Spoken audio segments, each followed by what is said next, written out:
Okay, here we are. It's Saturday afternoon, the sun's shining in the Jeff's shed, and here we are about to do some polishing on the polishing mop. And I've got quite a big mop here with a lot of stitching on it, which means it's quite stiff, which is what we need. And I'm using this brown soap. If you see that, well, it used to be brown anyway, which is a kind of intermediate soap. Intermediate, it'll yeah. do. You can get 4 or 5 different kinds of soap, which is for 4 or 5 different materials, and can give you a finer finish if need be. But I think for what we're doing now, this is fine.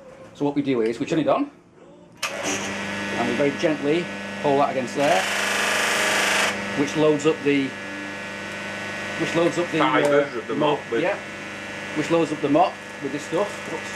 And then, very carefully and with a tight grip, we start. We don't put it up there because it'll fly down. This has got a hell of a lot of force in it. What I mean, how big is that motor? Is that about 3 horsepower? 3 horsepower. So it's got the power to actually fling some out of your hands, no matter how hard you try. So you're very careful. We also work down there, so it's pushing it down rather than pushing it up. So what we do is we start there. Always grip with both hands because this thing can catch and.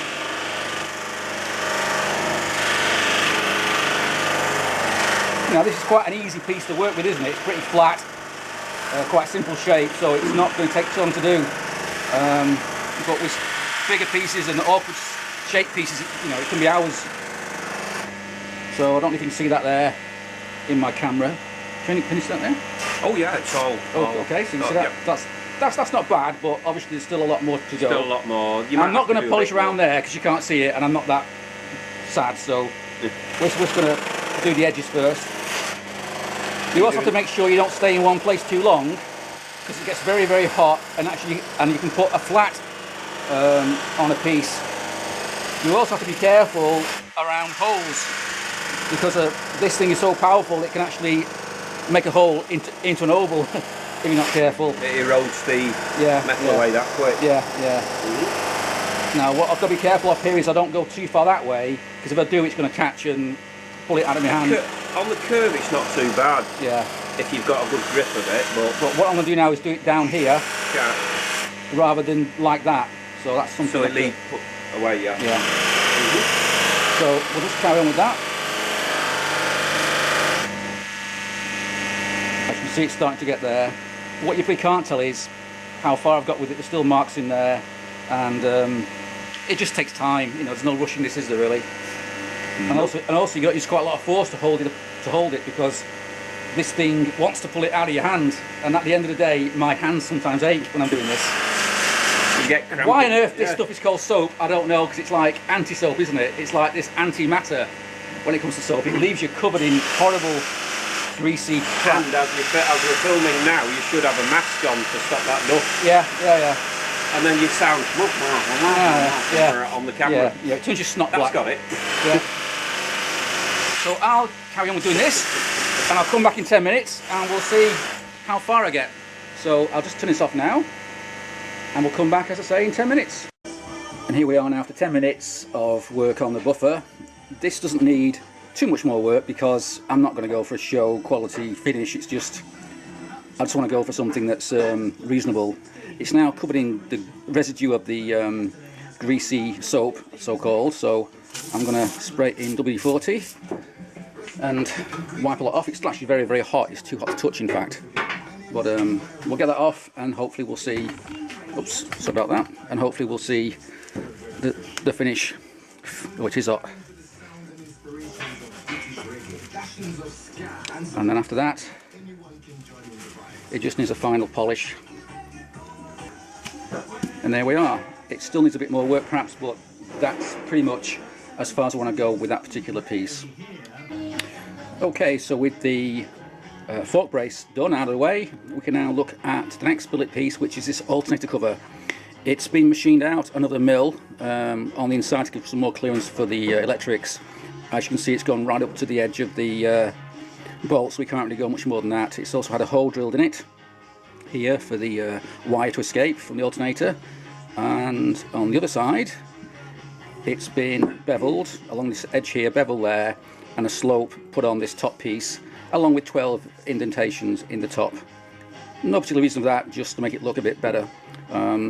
So now I need to do some preparation on this, rub it down a wee bit with wet and dry, remove any deep gouges out of it and so on that have been left by the machining process, and then polish it, which is the next process. But before then, I'll finish my cup of tea. Okay, so I'm about halfway through this one now. I've done the sides, I need to do the top yet, and some more of these edges. As you can see, I'm pretty well protected from all the crap that gets flooded up by this thing. So, and now it's time for me, I think, to have a break. It's very hot in here, and this is very hot work. This is actually so hot now it's difficult to hold even with these gloves on. So it's time for a break, and I'll carry on with this in a little while. Okay, well, I was having problems trying to polish this base. It was difficult to get this flat piece polished against here, so I've taken it apart, and now I can polish this a lot easier. So I'll crack on with that now. So, phew, after an hour or two of work on the polishing mop, the fork brace is done, and I can't wait to get that back on the bike, as is the alternator cover. My hands are still covered in crap, so I won't touch it. And I can't wait to see what that looks like on the bike. I have, however, I think, made a rod for my own back, haven't I? Because I'm going to now keep that clean and polished. And being where it is, it's going to get covered in crap. Road. Dirt, whatever. But then again, it won't be ridden much in bad weather, so I think that's okay. I think I've earned...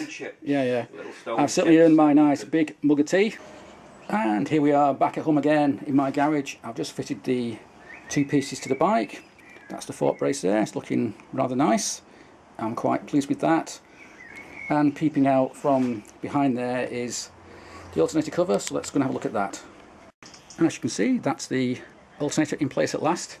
It's a lot of work to make something like this. I could have just left it with the plastic cover, but I think these one-off pieces make a bike a little bit different, and makes it much more interesting for me anyway. And I do like making them and playing around with ideas. You'll also notice that the exit hole for the wire is now no longer at 12 o'clock, it's now about 2 o'clock. I did that deliberately so that this wire isn't so obvious when it comes up the engine. Instead, it can come out here and then hide behind this frame rail. Now this cover does stand out quite a lot now on the engine, but I think it won't be so obvious when the front wheel's in place, the mudguard's in place, and a few more details added to the bike. So I'm quite happy with that, and now it's time for a cup of tea. So thanks for watching, and cheers.